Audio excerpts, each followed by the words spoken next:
पर south east Asia में सबसे ओल्डेस्ट जो 7 साल 8 महीने पुराना लीडलेस पेसमेकर को हमने बीएम बिरला में अभी 2-4 दिन पहले सक्सेसफुली एक्सप्लांट किया है और उसकी जगह नया लीडलेस पेसमेकर लगाया है। ये मेडिकल कम्युनिटी के लिए बड़ी इंपॉर्टेंट चीज है। 24/7 ताजा समाचार के पाठकों के लिए मेरी तरफ से हार्दिक शुभकामनाएं।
दोस्तों, धड़कन रुकने की परिस्थिति में लीडलेस पेसमेकर काफ़ी कारगर साबित हो रहे हैं और इसी विषय में महारत हासिल कर चुके हैं हमारे ही देश के प्रसिद्ध interventional cardiologist none other than doctor Anil Mishra ji, जो आज इस वक्त हमारे बीच मौजूद हैं। सर, पहले तो हार्दिक शुभकामनाएं, क्योंकि आपने कई सारे महारत हासिल किए हैं। कुछ बताएं सर, ये जो मतलब लीडलेस पेसमेकर की हम लोग बातचीत कर रहे हैं, ये कितनी कारगर साबित हो रही है, कुछ बताएं सर। ट्रेडिशनल पेसमेकर जो होते हैं उनको एक पॉकेट बना के सबक्यूटेनियस टिश्यू में इम्प्लांट करना होता है और वहाँ से लीड हार्ट के अंदर जाती है। तो 50 से 70% कॉम्प्लिकेशंस जो पेसमेकर से रिलेटेड होती हैं वो पॉकेट या लीड से ही रिलेटेड होती हैं। लीडलेस पेसमेकर से अगर अपन जाते हैं तो ये 50 से 70% कॉम्प्लिकेशंस इरेडिकेट हो जाती हैं, वो नहीं होती हैं। अच्छी बात है। अब नई चीज़ ये है कि जैसे पेसमेकर अपन जैसे जैसे पुराना हो जाता है, लीड के अराउंड फाइब्रस टिश्यू ग्रो कर जाता है, वो फर्मली फिक्सेटेड हो जाता है, तो उसको बाद में निकालना बहुत मुश्किल हो जाता है। तो जैसे जैसे लीड पुराना होता जाता है वैसे वैसे और मुश्किल होता जाता है।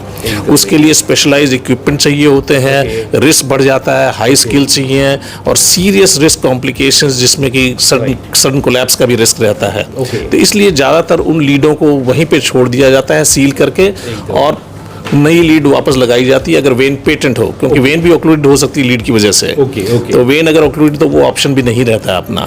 तो ये एक दिक्कत है लीड्स के साथ में। तो लीडलेस पेसमेकर के साथ में वो दिक्कत नहीं रही, पर लीडलेस पेसमेकर के साथ ये है कि ये तो नई चीजें हैं, पर लीडलेस पेसमेकर के अराउंड भी चारों तरफ टिश्यू ग्रो कर जाता है और उसको फर्मली हार्ट के साथ फिक्स कर देता है। तो अगर ताज़ा लगा है कि 5-7-10 दिन हुए हैं तो उसको निकालना बड़ा आसान है, क्योंकि टिश्यू ग्रो नहीं किया अभी तक, उसको स्पेशलाइज्ड इक्विपमेंट से रिट्रीव कर सकते हैं। तो जैसे जैसे वो पुराना होता जाता है उसको निकालना और मुश्किल होता जाएगा, क्योंकि लीड के अराउंड टिश्यू ग्रो करता है, एनकैप्सुलेशन हो जाता है, फर्मली फिक्स हो जाता है वो हार्ट की मसल के साथ में।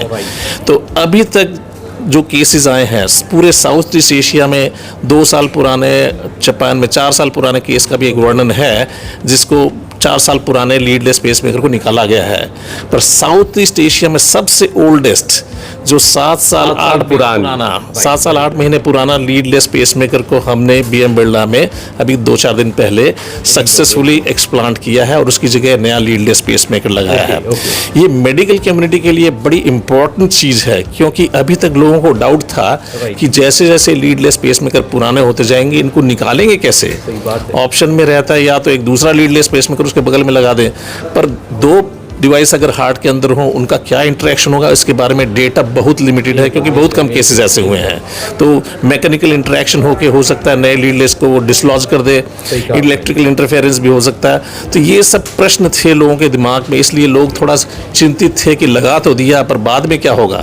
पर अब हमने प्रूव कर दिया है कि बाद में भी 9 साल 8 साल बाद 9 साल बाद 10 साल बाद भी इनको सक्सेसफुली सेफली रिमूव किया जा सकता है, और इससे लोगों को कॉन्फिडेंस आएगा मेडिकल कम्युनिटी में इसको प्रयोग करने के लिए और ज़्यादा। लीडलेस पेसमेकर की जब बात हो रही है, जिसका प्रत्यारोपण आपने किया है, तो वो जो मरीज आपके पास आए थे वो क्या कॉम्प्लिकेशंस लेकर आए थे?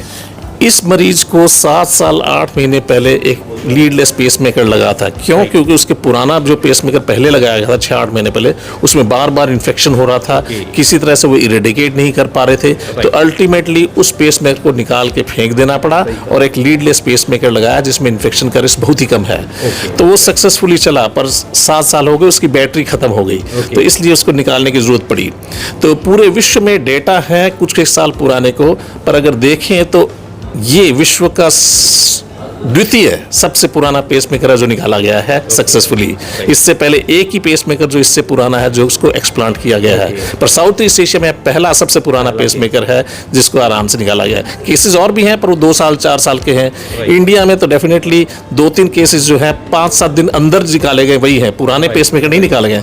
5-7 दिन अंदर के निकाले 2-3 केसेस रिपोर्टेड हैं, पर 7 साल 8 साल पुराना पेसमेकर कोई इंडिया में एक्सप्लांट आज तक नहीं हुआ। ये पहली बार हुआ है साउथ ईस्ट एशिया में सबसे पुराना, और इंडिया के भी सबसे पुराना। सर, हमने सुना है कि ये लीडलेस जो पेसमेकर होते हैं इनको मतलब बैठाना काफी आसान होता है, तरीका काफी आसान हो चुका है, कुछ बताएं सर। हाँ, इसमें स्पेशल सील सेट की ज़रूरत होती है, पर लगाने में बहुत सुविधा है क्योंकि इसमें कुछ काटना नहीं पड़ता है, कोई स्कार नहीं होता है। जैसे एंजियोग्राफी ग्रोइन के थ्रू, आर्टरीज वेन के थ्रू जाते हैं, हम लोग वेन के थ्रू जाके हार्ट के अंदर डायरेक्टली इम्प्लांट कर देते हैं। और ये स्किल सेट हो तो इसको लगाने में सिंगल चेंबर अगर हो तो 20-25 मिनट में ही लग जाता है अक्सर, और डुअल चेंबर हो तो थोड़ा समय ज़्यादा लगता है। सक्सेसफुली लग जाता है और पेशेंट उसके बाद अगले दिन चल फिर के आराम से जा सकता है, किसी तरह की कोई रिस्ट्रिक्शन उस हिसाब से नहीं रहते हैं। यानी दिनों दिन पेशेंट आपके यहाँ से छूटकर घर तक जा सकता है? हाँ जी, अगले दिन ही जा सकता है। ओके, बहुत खूब। सर, अब तक आपने कितने केसेस डील किए हैं? सिंगल चेंबर लीडलेस पेसमेकर तो 8 साल से हम लोग लगा रहे हैं, पर डुअल चेंबर इंडिया में अभी अक्टूबर के एंड की तरफ लॉन्च हुआ था। उसके बाद मैंने कई सारे डुअल चेंबर पेसमेकर लगाए, सिर्फ यहाँ कलकत्ता में ही नहीं, कलकत्ता के कई सारे मेजर हॉस्पिटल्स का प्रथम इम्प्लांट मेरा ही किया हुआ है, उत्तर प्रदेश का फर्स्ट इम्प्लांट मेरा किया हुआ है एक MLA का, और महाराष्ट्र का भी फर्स्ट इम्प्लांट मेरा ही किया हुआ है डुअल चेंबर लीडलेस पेसमेकर का। सर, ये जो पेसमेकर को लेकर इतने सारे अन्वेषण हो रहे हैं, इस पर आप क्या कोई खुलासा करना चाहेंगे? ये टेक्नोलॉजी में मेजर एडवांसमेंट है, क्योंकि अभी तक जो एडवांसमेंट होते थे पेसमेकर के, उसकी साइज थोड़ी छोटी हो जाती थी, उसके अंदर फीचर्स कुछ बदल जाते थे, लीड में थोड़ा स्टेरॉयड लीड आ गई, थोड़ी कवरिंग लीड की चेंज हो गई। पर ये एक पैराडाइम शिफ्ट है, मतलब कहाँ तो 90% तो साइज में रिडक्शन हो गया, और साथ में पॉकेट और लीड दोनों ही आपने एलिमिनेट कर दी, जिससे कि सारे 50 to 70% कॉम्प्लिकेशंस हट गए अपने। तो बड़ा सेव हो जाता है, और फ्यूचर के लिए ये अच्छी चीज़ रहेगी, क्योंकि अब अपन जानते हैं कि एक्सप्लांट भी किया जा सकता है जब इसकी बैटरी खत्म होगी। राइट। सर, अगर कॉस्ट की बात आती है तो क्या कहना चाहेंगे? कॉस्ट नेचुरली नई चीज़ होती है, नई भी इजाद जो होती है उसकी कॉस्ट हमेशा थोड़ी ज़्यादा होती है, पर धीरे धीरे जो ट्रेडिशनल पेसमेकर होते हैं वो भी उनकी भी कॉस्ट बढ़ती जा रही है, क्योंकि उनके फीचर्स बढ़ते जा रहे हैं। मेरे ख्याल से कुछ समय बाद में जब मैन्युफैक्चरिंग और एक्सटेंसिव होने लगी, ज़्यादा यूज़ होने लगा, कॉस्ट भी धीरे धीरे कम आ जाएगी। अभी तो काफ़ी एक्सपेंसिव है। सर, आपने अपने जीवन काल में काफ़ी सारी सर्जरीज करी हैं, तो कोई यादगार लम्हा जिसे आप साझा करना चाहेंगे? यादगार चीज़ें कई की हैं, जैसे ईस्टर्न इंडिया का फर्स्ट रोटाब्लेशन, जो कैल्शियम को रोटेट करके ड्रिल करके हटाने वाला कॉर्डनरी आर्टरीज के अंदर से, वो फर्स्ट केस मैंने ही किया था। कलकत्ता का ईस्टर्न इंडिया का फर्स्ट CRT कार्डियक रीसिंक्रोनाइजेशन थेरेपी का जो डिवाइस लगाना है वो भी फिर मैंने ही किया था। एब्डोमिनल एन्यूरिज्म, हार्ट की जो मेन आर्टरी जो एब्डोमेन में जाती है पेट में, वो उसमें फूल के अगर एन्यूरिज्म हो जाता है, उसको इंटरनल स्टेंट ग्राफ्टिंग करके रिपेयर करने का फर्स्ट ईस्टर्न इंडिया का मैंने ही किया था। तो फर्स्ट ये leadless pacemaker dual chamber eastern India का मैंने ही लगाया था। तो ये सब चीज़ें हम लोग समय समय के अनुसार जो नई नई चीज़ें आती हैं वो लोग हम लोग करते जा रहे हैं, इम्प्लीमेंट करते हैं, पेशेंट्स की सेवा के लिए प्रस्तुत हैं हर वक्त। दोस्तों, एक बात मैं और कहना चाहूँगा कि डॉक्टर अनिल मिश्रा जी BM Birla heart research centre में बतौर कार्डियोलॉजी विभाग के निदेशक भी हैं। सर, काफ़ी समय से आप BM Birla heart research centre से जुड़े हुए हैं, कुछ अनुभव अगर साझा करते हैं तो कैसा अनुभव रहा? मैं इंग्लैंड में काम कर रहा था जब मुझे यहाँ से जॉब करने का ऑफर मिला था। मेरा इंटरव्यू इंग्लैंड में ही किया गया था। तो वहाँ से आते ही मैंने यह काम चालू किया और सबसे पहले तो मेरे को आश्चर्य हुआ कि अरे कलकत्ता, मैं कलकत्ता शहर से ही हूँ, तो मेरे को लगा अरे इतना बढ़िया हॉस्पिटल, जितनी बढ़िया फैसिलिटीज़ वहाँ इंग्लैंड के कार्डियोलॉजी सेंटर में थी, वो सारी सुविधाएं और उनसे बेहतर सुविधाएं यहाँ अवेलेबल थी। तो सबसे पहले तो मुझे ये आश्चर्य हुआ, तो मेरे को काफ़ी प्रसन्नता भी हुई, क्योंकि मुझे हमेशा ये चिंता रहती थी मैं इतना कुछ सीखा हूँ वहाँ पे, वो यहाँ पे कर पाऊंगा या नहीं। पर देख रहा हूँ सिर्फ वो ही नहीं कर पाऊंगा और नई नई चीज़ें भी करने के बहुत सारे अवसर मिल रहे हैं मुझे, तो वो सब भी करते हैं। जैसे जैसे टेक्नोलॉजी बढ़ी, सब चीज़ हम लोग यहाँ इंप्लीमेंट करते गए। सेकेंड, यहाँ पे हमेशा से क्योंकि ये नॉट फॉर प्रॉफिट ऑर्गेनाइजेशन था, यहाँ पे हमेशा क्वालिटी पे बड़ा जोर रहा। तो इसके कारण देखिएगा अब भारतवर्ष में अस्पतालों में सबसे most awarded hospital BM Birla heart centre ही है। इसने पूरे भारत में NABH national accreditation board for hospital में first hospital in the country हमारा बीएम बिरला ही था जो एक्रेडिट हुआ था। बहुत सारे और क्वालिटी अवार्ड्स हैं, जमनालाल बजाज अवार्ड है, ICH का है अवार्ड है, जमनालाल बजाज का तो अवार्ड बताई था मैंने। बहुत सारे इस तरह के अवार्ड्स हमारे हैं, सारे क्वालिटी पे बेस्ड हैं जो। तो नेचुरली ये बहुत मन को संतोष की बात होती है कि यहाँ पे क्वांटिटी नहीं जाके क्वालिटी पे जोर रहता है और उसी पे मेंटेन करके, वही स्टैंडर्ड मेंटेन करके हर वर्ग के पेशेंट को सुविधा दी जाती है। न कि सिर्फ अमीर, बल्कि जो कम इकोनॉमिकली जो इतने थोड़े वीक होते हैं उनको भी पूरी सहायता करके बेस्ट से बेस्ट पॉसिबल ट्रीटमेंट दिया जाता है। सर, विदेशों में जो चिकित्सा पद्धति जो अपनाया जाता है, क्या वो मतलब उसी संदर्भ में अगर बात की जाए कोलकाता में या अपने देश में वैसा ही के ट्रीटमेंट फैसिलिटीज़ यहाँ पे मुहैया करवाया जाता है? कुछ बताएं। जब मैं छोड़ के यहाँ से इंग्लैंड गया था पहले, तब मेडिकल फैसिलिटीज़ इंडिया की और बाहर की में काफ़ी फ़र्क था। पर अब मैं जो देख रहा हूँ, जो टेक्नोलॉजी वहाँ पे इंट्रोड्यूस होती है, साथ के साथ इंडिया में भी इंट्रोड्यूस होती है। पर क्योंकि इंडिया में वॉल्यूम्स बहुत हैं, बहुत सारे पेशेंट्स हैं, तो इंडियन डॉक्टर्स जो हैं स्किल वाइज दे एक्सेल। एक तो ज़्यादा उनको नंबर करने होते हैं, तो ज़्यादा प्रैक्टिस भी उनकी हो जाती है, उनके हाथों के स्किल्स बहुत अच्छे बढ़ गए हैं, सारी टेक्नोलॉजी आ जाती है, फैसिलिटीज़ हो गए हैं, अच्छे अस्पताल खुल गए हैं।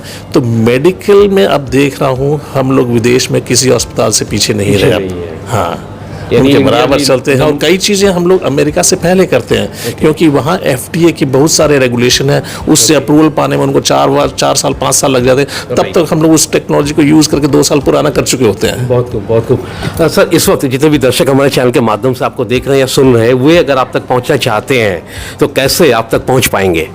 BM Birla heart research centre का एक नंबर आपको दिया जाएगा, वहाँ पे कॉन्टैक्ट कर सकते हैं। बीएम बिरला हॉस्पिटल में कॉन्टैक्ट किया जा सकता है जी। और ये लीडलेस पेसमेकर जो प्रत्यारोपण की जो बात चल रही है, उसी संदर्भ में अगर आप कोई संदेश देना चाहते हैं तो आप दे सकते हैं।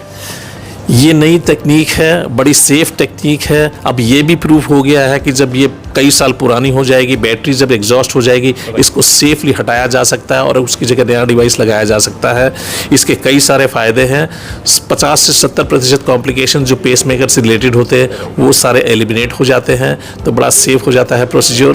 सेकेंडली, कोई स्कार नहीं है, तो इसलिए कोई बज़ नहीं दिखता है, कोई कटा हुआ नहीं दिखता है। स्पेशली यंग लोगों में जो एक्टर्स हैं, मॉडल्स हैं, उनको कोई कटा हुआ स्कार नहीं दिखाना होता है, तो उन सब के लिए तो ये आइडियल चीज़ है। और अदरवाइज भी जो इम्यूनो कॉम्प्रोमाइज पेशेंट हैं, सिक पेशेंट्स हैं, जिनको यहाँ काट के लगाने में रिस्क ज़्यादा है, इन्फेक्शन का रिस्क ज़्यादा है, उन सब के लिए भी ये टेक्निक जो है बड़ी सेफ रहेगी और सुविधाजनक रहेगी। तो दोस्तों, ये थी आज की वीडियो। अगर आप इस चैनल पर नए हैं तो इस चैनल को लाइक और सब्सक्राइब करना ना भूलें। फिर मिलते हैं अगले किसी वीडियो में। सर, हमसे बातचीत करने के लिए बहुत बहुत शुक्रिया। धन्यवाद।